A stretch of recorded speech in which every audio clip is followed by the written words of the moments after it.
Your Daily 180, 180 seconds of pure Bible study. When will the things in the book of Revelation be fulfilled? Welcome to this Your Daily 180 Bible study. We're in the midst of a series of lessons on how to understand the book of Revelation. And this is a continuation of Friday's study. This is so crucial that we understand the time frame. And we saw Friday, chapter 1, verse 1, chapter 1, verse 3, chapter 22, verse 6, and chapter 22 and verse 10, that it would happen within the time frame of the writing of this book. In other words, the original recipients, it would happen in their lifetime. 1 verse 1, we're told that those things would shortly take place. 1 verse 3, we're told the time is near.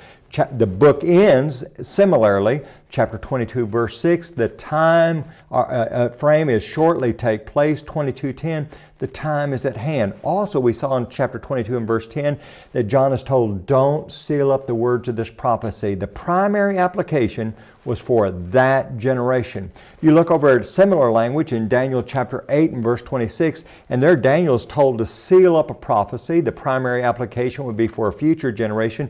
And it's told that it's many days in the future, and many days translates there into about 400 years. Now think about that. 400 years is many days.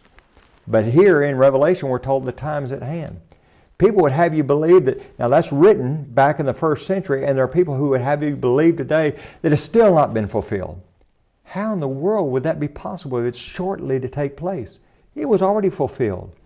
Let's look at this word shortly, how it's translated other places in the New Testament. In 1 Timothy chapter 3 and verse number 14, we read this. Paul says, these things I write to you, though I hope to come to you shortly. What's that mean, Paul? Well, I hope to come to you in the next maybe 2,000 years, 3,000 years. No, that's not what Paul means. He means very soon.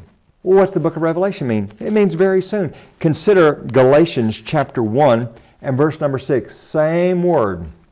Here Paul writes, I marvel that you are turning away so soon. There you go. There's that word. From him who called you in the grace of Christ to a different gospel. Same word in the Greek language. So soon. Well, how long did it take them to pervert the gospel, Paul? Oh, it took them about 2,500 years. No. Within a very short time of the establishment of that church, they were already perverting the gospel. What about the book of Revelation? What do we know about the fulfillment? He said it will take place shortly. The time is near. The time is at hand. Folks, that's a very simple principle, and we're forced by the evidence of Scripture to accept it and understand the book through that filter. Join us again.